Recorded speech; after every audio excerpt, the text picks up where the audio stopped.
I did a horrible job recapping this in a way that was like totally complete. Yeah, but you know what? I think though, full-time movie fans, if you watch the movie, you'll understand that it's hard to go through the story. And if you didn't watch the movie, you probably still kind of have the opportunity to. Yeah, it'll make more sense. Everything will make more sense. But the reason I'm veering all over the road here, and the reason that I wanted to show up and apparently dominate your podcast today, which every time consider the podcast dominated, is that I was so profoundly moved by this movie. When I left the theater for the first time, I just couldn't stop thinking about it, and I was trying to solve it. And Millie's here. Millie, do you have thoughts on weapons? No thoughts. Very good scream. Yeah, she did like a silent scream. She's sniffing. I was so like dominated by it myself. But then the second time I saw it Thursday, and then I saw it on Sunday again.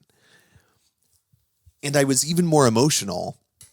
And I think the thing that I left this movie with, and I'm curious about what y'all's interpretation of the movie, even though I think this movie kind of avoids interpretation in a way, is that what I leave this movie with every time I see it now is that this movie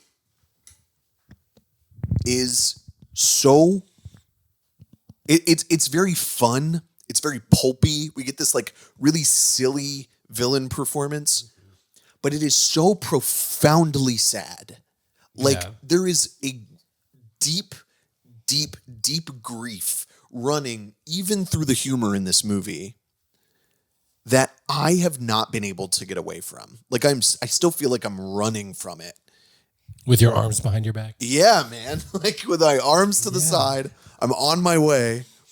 And I am like so impressed by like in all of these movies that are like sort of announcing their trauma. This is a movie that kind of is like rejecting that. Yeah, and saying like, I am not looking for an answer or resolution to this. Yeah.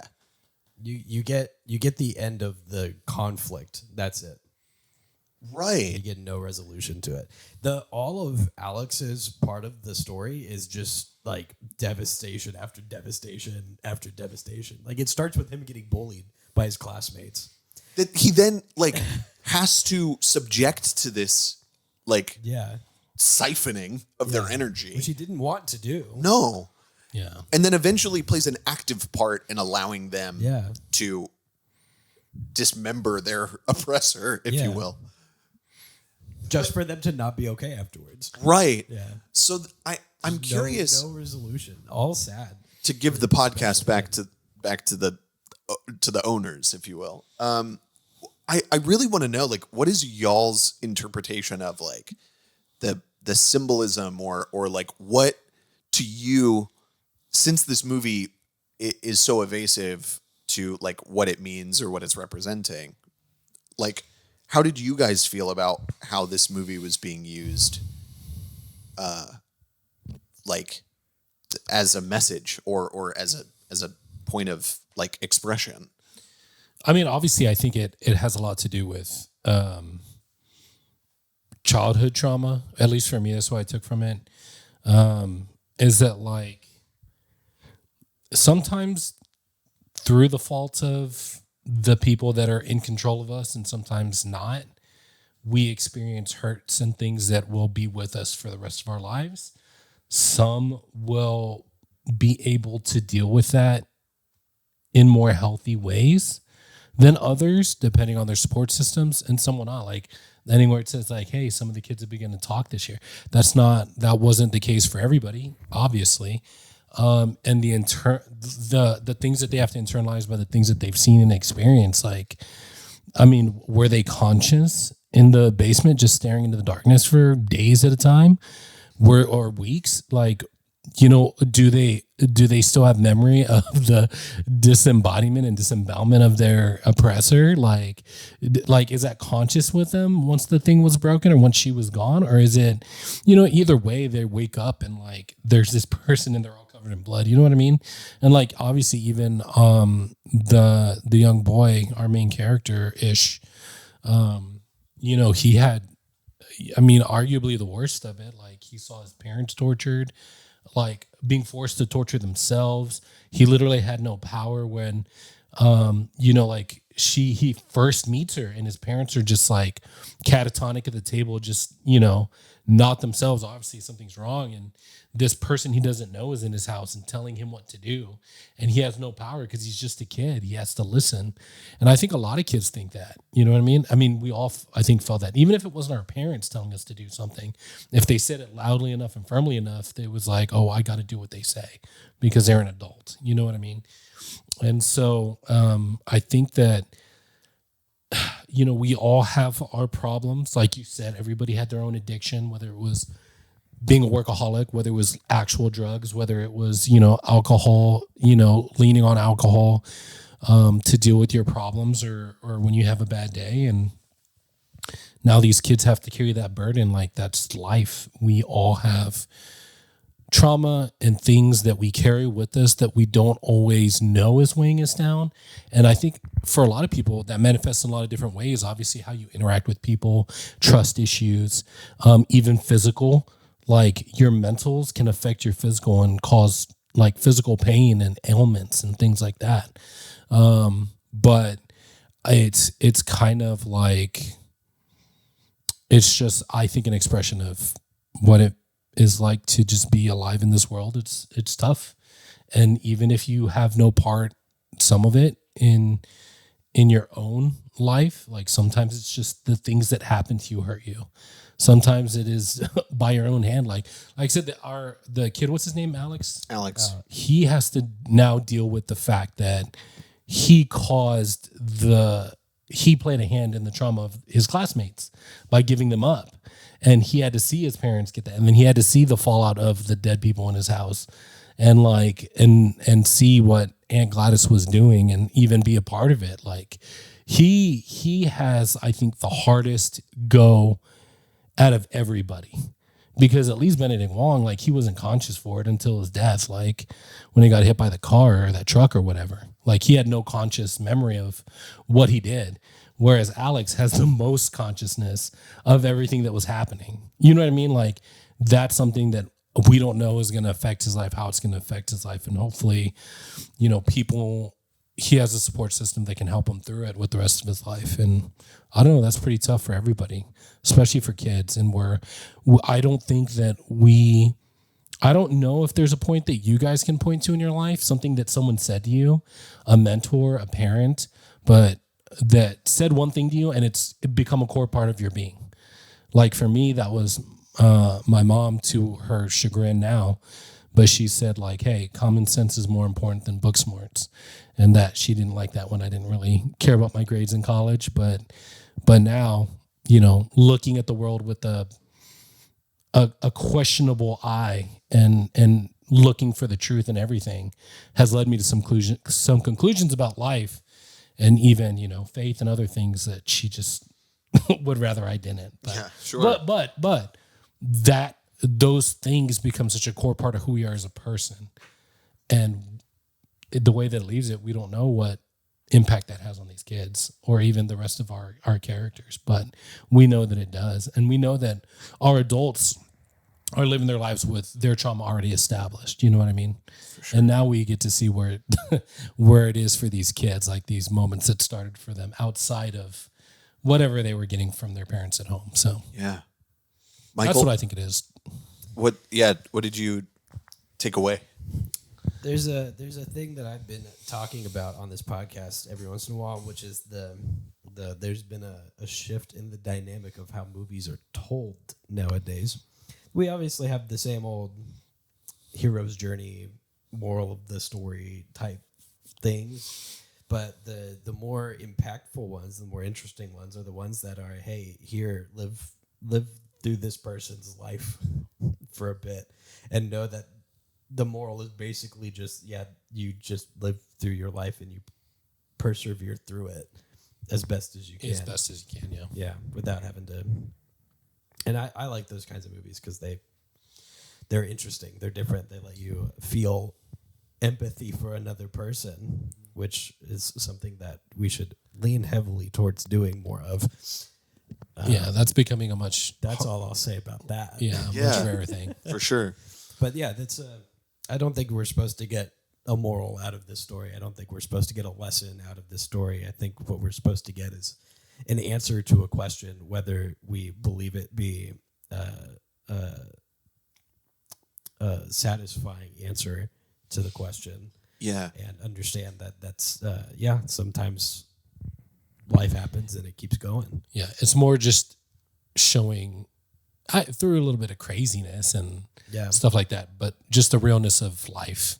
And it's not about learning something necessarily. It's just like, hey man, like this is life, and it's just showing the realness. It's not really like you were saying, like you need to learn this about what you're seeing. It's just like, hey man, This so like something, I don't know if you guys know this, and for the people who might not know this, Zach Kreger, the writer director, was a member of the sketch comedy group Whitest Kids You Know, Yes, he was. which was a really important part of my growing up. Incredible sketches, go look them up. Incredible sketches. This movie was written in the wake of the death of one of the members of the Whitest Kids You Know in like what I believe was a really terrible car accident. His best friend, who he continued to make stuff with afterwards, whose name was Trevor something. I'm sorry, I'm forgetting his name. I'll find it. Thank you.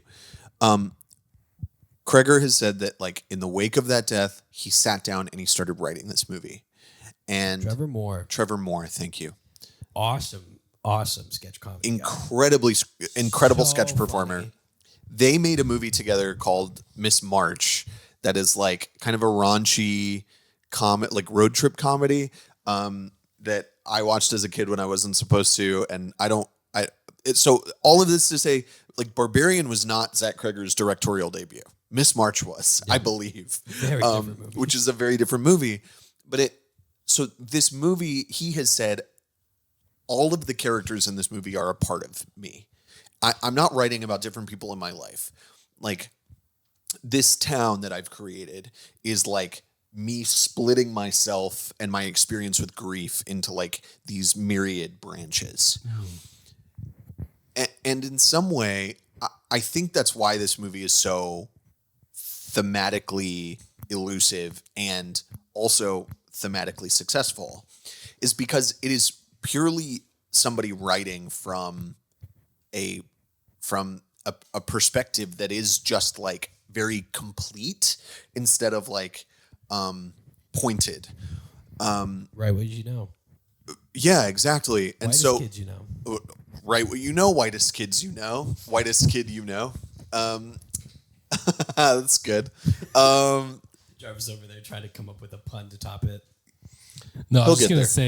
I was just gonna say, I'm the least whitest kid in the room. So. It's true. Did you watch Whitest Kids You Know? No, I did not. Oh man, they're so funny. I The mean, it was- Abraham Lincoln sketch is I like feel my, like- the true. I feel like that was probably on the not free TV channels, and we just had basic cable. I just Like, as remember. basic cable as we could Internet get. for me. Yeah, it was YouTube for me, I think. Okay, well then, I mean, I think did I'm have a older TV than show. both of you guys, and so Yeah, maybe. And in that time when you guys were watching that, I think I was in college, and you know, it was work in college, and I didn't really have much time for That much was a else. really kind maybe that came out of your mouth. I heard it. Oh, I don't know. That was very kind. I just don't know.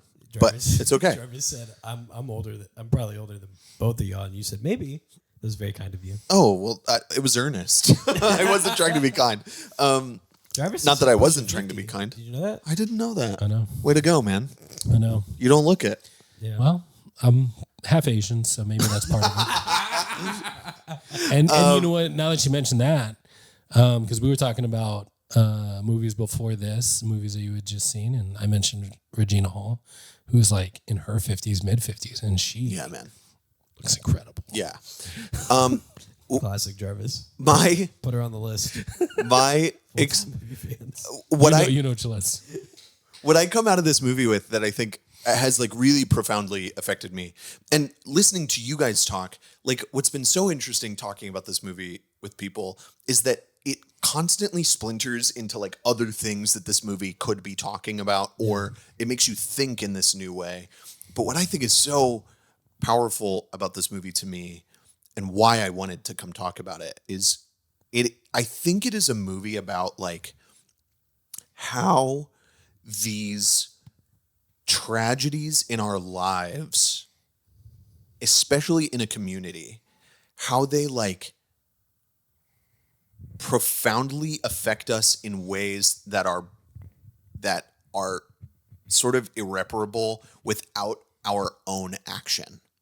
That like if you do not keep yourself in check, tragedy can like totally overwhelm you and make you bitter, or it can make you like violent or whatever. But mostly it is the way in which tragedy runs its way through the veins of a community and makes us terrified and makes us I don't know, all of these things. Very relevant right now, by the way. Yeah, for sure. And like we mentioned earlier, like this movie could be about school shootings, it could be about anything, but like I am so affected by the way this movie ends because I leave this movie thinking about like when you go through something this awful, whether it be a car accident or a school shooting or you're the victim of abuse or whatever, you don't come back, right? Like, well, you don't come back the same for sure. That's what I mean. Yeah. Is that like the last line of this movie being, some of them even started talking this year, or like his parents being led away and like they can't, that they're still being fed soup in a facility. Like, you just don't get these people back in the same way. They're not the same people. And that the community, there's just this like great grief in that final statement that is like, we really need to like be figuring out. It's not even a call to action. Like, there's just so many thoughts that come to mind when I say that out loud, you know, that these kids that go through school shootings, like, you don't get that same kid back that you dropped off at school that morning, you know, if you're lucky enough to get them back.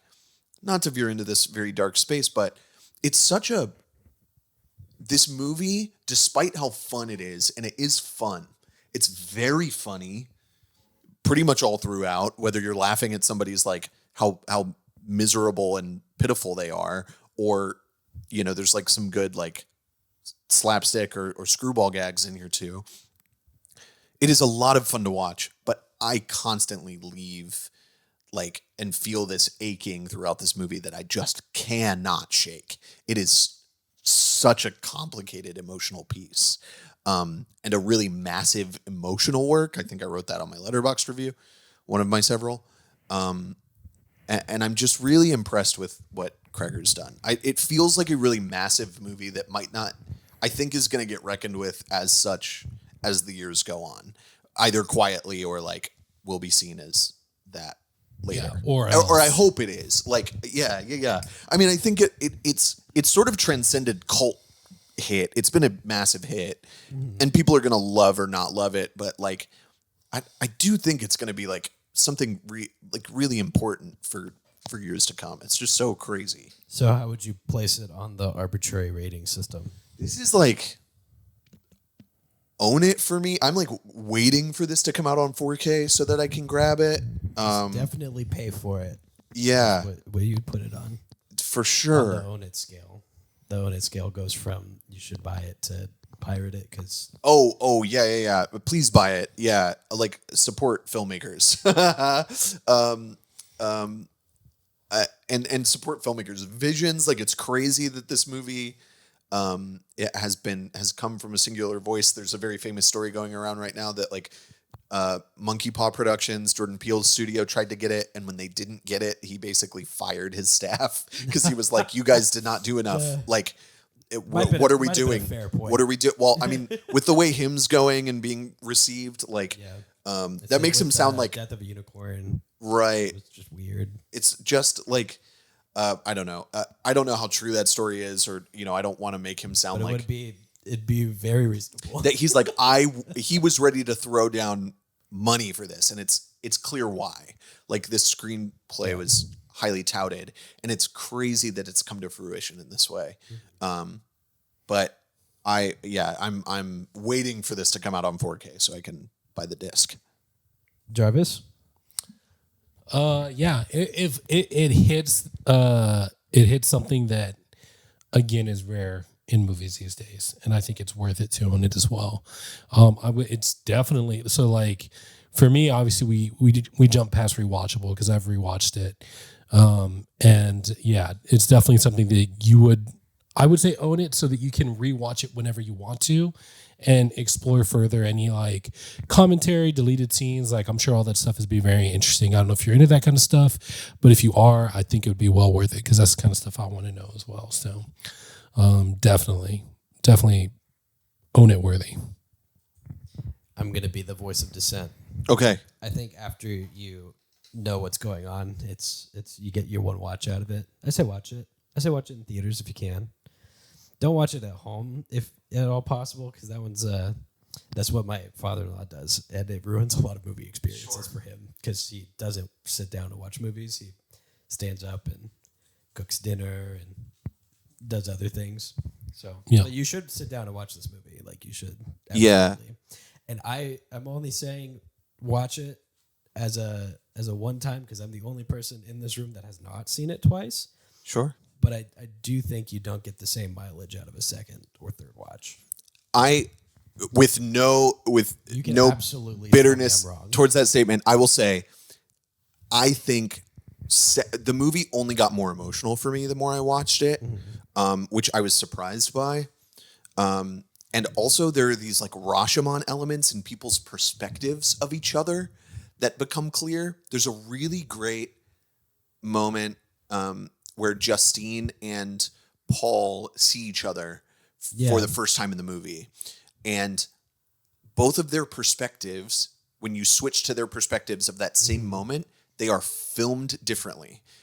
I think in one of them was black and white, I think. I'm just kidding. I'm just kidding. The tongue noise really freaked me out, Jarvis. I don't know what that was. That one a little too loud. It- there was some tongue noises between the two of them. That's true. Later on. We don't hear them. But you, who notices who first changes based on the perspective? There's like all of this little stuff. All of these storylines and everything are so highly considered. I would say it's worth rewatching if you feel invested in it enough to like see those perspective changes and see how deeply considered everything is and how well the track is laid. As a final thought, so I don't go off anymore on this because I know we're running long. Yeah, I just want to say, Alden Ehrenreich, underrated actor. Put some respect on that guy's name. Absolutely agree. That Somebody dude get is him in a biopic. he is good in everything he's in. Absolutely. And that includes, I'm going to piss the Star Wars fans off again, that includes Solo. I think he's so good in Solo. But he's so excellent in this movie, handling a very complicated and very miserable character in a way that is very emotional and dynamic. All of the performances in this are good. Amy Madigan, I hope she gets the supporting actress nod that people are saying she might. I hated her in this. Like, you hated as the a character, performance? yeah. Oh, No, okay. the character, she did a great job. She's so insane. It's such a good villain performance, and that's crazy. Josh Brolin is like my king this year. Dude's absolutely crushing it. Yes, One of my favorite actors. absolutely. Just I think people forgot that he's as good of an actor as he is. we underrate him because he is so reliable. I think. And I think he underrates himself a little bit too. I don't think that he is fully aware He's of how just good he is. so earnest. Yeah. Like You put him in front of a camera and he just is the character. yeah, and not in a way that you need to like be doing a bunch of. I mean, I having just seen one battle after another. There's the Sean Penn performance in that movie is like really mannered and really physical and so excellent. As a counterpoint, like, it's really interesting the way that Josh Brolin is just like so himself in everything he's in. Yeah. In a way, not that he can't change himself at all, but he like adapts himself on this like sort of tilting scale for and this version of this like conservative, hardworking, blue collar father is so, and like the emotional turmoil he's going through. Credit to the screenplay and credit to Josh for like making this thing, this character come to life in a way that feels so just, I don't know. It's excellent. All the performances are great, but those big three are like really, they're going to be underrated, I think. You got any final thoughts there, Jarvie? I think that you should tell us how much this movie made Yeah, you want to do that one? versus, and then we can, do you want to guess then we it? can sign off. Yeah. I mean, that's what we do. because he's gotten really good at this. How much was the budget? You probably know this. I don't know what the budget was. How much was the budget? Yeah. I'm not good at budgets. He made this movie for $10 million, $20 million. Okay. Jarvis? I was going to say like 40 to 50. Jarvis once again hits it pretty on the head. 38. Yeah, I don't know how budgets work. I've never known how budgets work. He's been getting really good at this. Yeah. He's been getting really good at it. So opening weekend. Who wants to go first on the guess of opening weekend, U.S. and Canada? U.S. and Canada. Does it make... I already know what Jarvis is going to guess because he does this basically the same thing every time. But Does it make 40 opening weekend? okay. I was going to say like 32. Okay. 43. And a Okay. half. Yeah. Hey. Huge hit. And it's probably made... Congrats, Weapons. It's cracked 100 million by now. Yeah. Well, do you want to guess how much total it's made? 120. 120. Okay. let's say 187. What if I told you it was 264? Wow. Brother. See, that's, again, That's wonderful. It keeps going up. I'm The stocks. just I'm so keep bad with going. money. I'm so bad with money in general that I don't know anything. And paying attention to box offices No, that's is really hard. good. But And what we've learned recently is that a movie is only considered a box office hit if it doubles its budget. interesting. So Interesting. because the studio has to make its money back and the theaters have to make their money, and they both split ticket prices 50-50. Interesting. The Plus money back, you got to double. Well, Whatever. the studios pay for advertising. So egg on my face. I'm quite embarrassed by how wrong I got that No, because it's- I don't know how money works. Double zoom. Should I give my final thoughts? Please, If I final actually thoughts, read Michael. The first thing they hear in this, if I remember to edit it. Yeah. Okay. Weapons is what you get if Ari Aster possessed a sketch comedy writer to create tangled Pulp Fiction with the cast of a Christopher Nolan movie. Okay. Yeah. That's sure, Michael. A little Hunter's editing his letterbox as we speak to say that. Just put that in there. exactly. That yeah. Let's just all copy that over and a- over and over again. Not to be reductionist. Shut up. Jarvis, All right, get us guys. outta here. Yeah. Thanks, Full Time Movie fans, for hanging out with us. Hopefully, you enjoy Hunter as much as we do.